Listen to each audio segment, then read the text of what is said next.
Love it. Incredible segment. You're watching some potentially severe storms today. Well, we had the severe storms. They popped right after our 5 o'clock news, and they have been extended for Tooele County. So I want to show you what these storms are doing. A 69-mile-per-hour wind gust and quarter-sized hail coming down. This is the wind whipping through. It was heavy rain, and this line of storms. Look at those trees bending. Boy, do they mean business. And the sheets of rain coming down. As we look at the storm tracker radar, it shows you until 6:30 in Tooele County that line of storms, and that is why they are under a severe thunderstorm warning. Now, we are seeing portions of Eagle Mountain. Those are tracking east towards Salt Lake County, including Lehigh and Draper, and towards Magna. So this is a very active area as we get through the next little while. Look at the hail, quarter-sized hail. Thank you to the Wise Trader for sharing this. This is big hail for Tooele County coming through, and so you've got to be careful. I hope everybody seeking shelter in Salt Lake County as you see those storms rocking and rolling. Very, very active. Okay, let's look at other parts of the state, because towards Flaming Gorge, we have seen now southwestern Wyoming getting a lot of lightning. Also the case towards Duchesne, south of there, over I-70.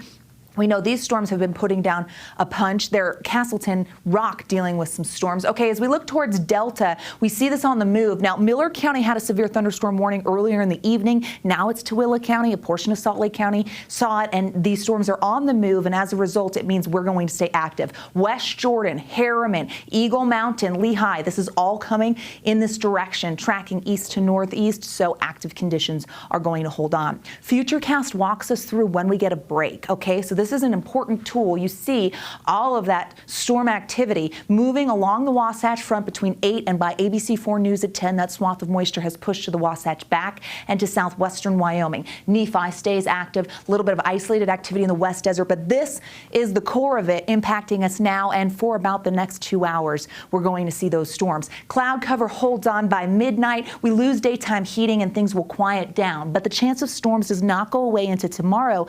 We still see isolated activity along the state line and for the southern half of the state. What bubbles up by the afternoon and evening in the West Desert will eventually track east, so we've got the moisture potential. Notice how we hold on until about midnight. Heading into Friday, drier conditions are on deck, and that's because of high pressure. We've seen the scene change here at the ABC4 studios. It's 92 degrees. Those storm clouds here in Salt Lake County, as a portion of the county was underneath that severe thunderstorm warning. Temperatures in the low 90s, Provo in the 80s, Wendover in the 80s, Delta, you can see exactly where we're getting cooler air with those outflow winds because the temperatures are dropping. 107 in St. George. The heat holds on. Days of 47 rodeos tonight. I know the chance of thunderstorms and showers is going to be around, so heads up.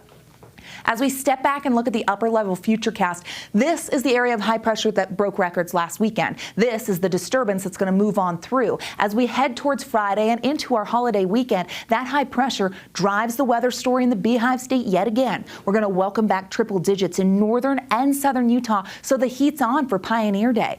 As we look, we now have an excessive heat watch for Washington County, Lake Powell, and the northern portion of the Wasatch Front, as well as Salt Lake County. That has been posted, giving you the heads up that we're going to see peak heat, but we're going to see it for different days in the north and the south. So forewarning you that the hottest day in St. George is going to be different than the hottest day in Salt Lake. 90s along the Wasatch Front tomorrow, 80s and 90s on the eastern side of the state, 109 in Washington County, and temperatures on the up and up. Hottest it gets Saturday, 112, breezy conditions, and then Pioneer Day is going to be hot and breezy in southern Utah. Speaking of Pioneer Day, happy early Pioneer Day. We're tracking through the weekend with all that heat in northern and southern Utah, so we are going to see that excessive heat watch likely evolve into a warning. Wasatch Front 7-day isolated storms tomorrow, then the triple digits come back. Forewarning you that Sunday is the hottest day for the Wasatch Front, different than southern Utah, with Saturday being the hottest. Pioneer Day at 101 with sunshine, but the heat is going to be on, and we're going to have to be prepared for it. Glenn, Emily, over to you.